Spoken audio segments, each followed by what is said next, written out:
Hello, and welcome to the channel. Today, I'll be covering an unsolved murder which took place on the 16th of November 2001.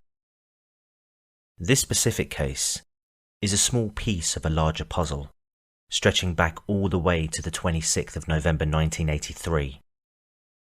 The Brinks Mat gold bullion robbery is to this day the largest robbery of its kind in the UK. Approximately 3 tons of gold had been stolen, estimated to be worth £26 million at the time, just under £76 million by today's standards. So much gold was stolen that it actually caused the price of gold to inflate, making the stolen gold worth even more as a result. I've left a link to a documentary about this case, but in short, once outsiders became involved with the main group, the Brinks Mat gold seemed to become cursed. Many would die as a result of paranoia, greed, and revenge. Brian Perry was believed to have been afflicted by this very curse. Let's begin.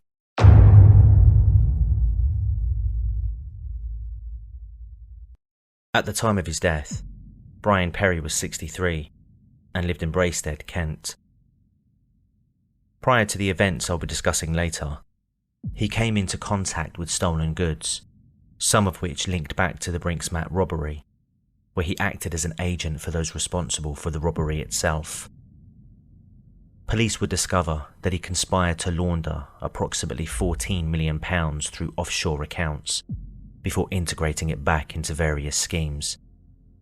His role was to specifically look after the interests of 2 of the 3 robbers convicted for the Brinks Mat robbery, Michael McAvoy and Brian Robinson, who were both jailed for 25 years for their role in the crime back in December 1984.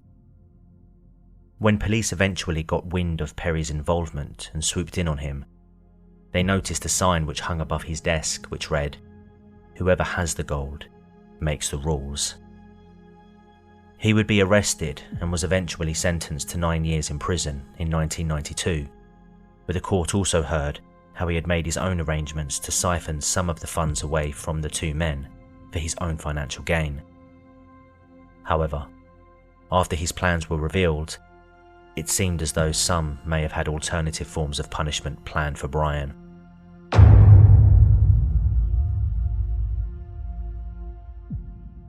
After his release from prison, Brian would move to Braested, Kent with his wife and children.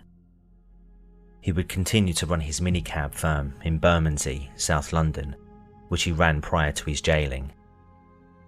It was said that Brian was a creature of habit, following the same pattern day in, day out, becoming very predictable in his behaviour and whereabouts.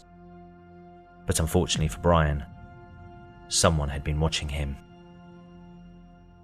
On the 16th of November 2001, Brian Perry returned to his office on Verney Road after doing some shopping. In broad daylight, he was approached by a masked man who shot him 3 times, once in the head, chest, and back. Perry would die instantly, still clutching his keys in his hand at the time. The masked man was then seen fleeing towards a dark blue or grey Ford Escort, before speeding off towards Old Kent Road. Police began their investigation, already aware that this was possibly another Brinks Mat related homicide. They described the manner in which Brian died as a professional hit, based on the placement of the gunshot wounds. Furthermore, witnesses had caught the license plate of the car used to get away, but after running the plates to check for the owner, they learned the plates were fake. Using a German Shepherd, police searched an area where the masked gunman was seen. The search dog went over to a public bin and found a balaclava placed inside. The dog then proceeded to put its head deeper into the bin and retrieved a sock containing a revolver inside of it. Bullets that were also found inside the gun were determined to be similar to the type of rounds used on Brian. The balaclava was tested for DNA and was found to contain 2 matches, one being Joseph Pitkin and the other Bilal Akhtar. although Joseph's DNA was more prevalent. Police believed that Joseph was the gunman, with Bilal supplying the vehicle used in the getaway. The men would be questioned and later charged with Brian's murder. Both of them denied any involvement in the crime. However, Bilal would admit to owning a similar gun to the one found by the German Shepherd, but denied supplying or being in the car on the day Brian was killed. Despite the DNA evidence and Bilal's early admission to owning a similar firearm, the prosecution were unable to provide the courts with a concrete motive, other than stating that Brian's murder may or may not be linked to the Brinks Mat incident.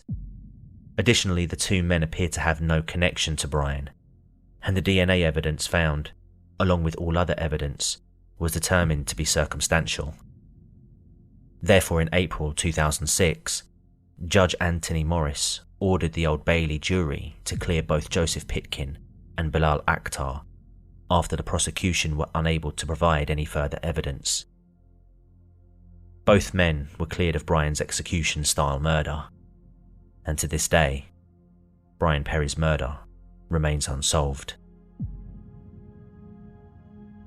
Initially, when I found this case, I thought it would be a relatively simple yet unsolved one. Although the circumstances leading up to Brian's death strongly suggest otherwise. This was a case which took me down a rabbit hole of a long history of organised crime, and has an extensive history of crimes committed resulting from the theft of the Brinks Mat gold. If you'd like to know more about the Brinks Mat case, or any of the subsequent crimes which took place in the years since this infamous robbery, please let me know by telling me in the comments section below. I had to post a shorter case due to commitments outside of YouTube, but I aim to have a more long-form video out next week. Work has already begun on it, and I'll continue to keep you posted via the community page.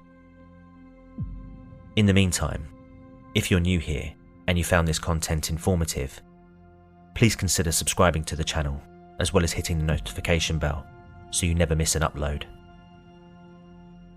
Until next time, take care and goodbye for now.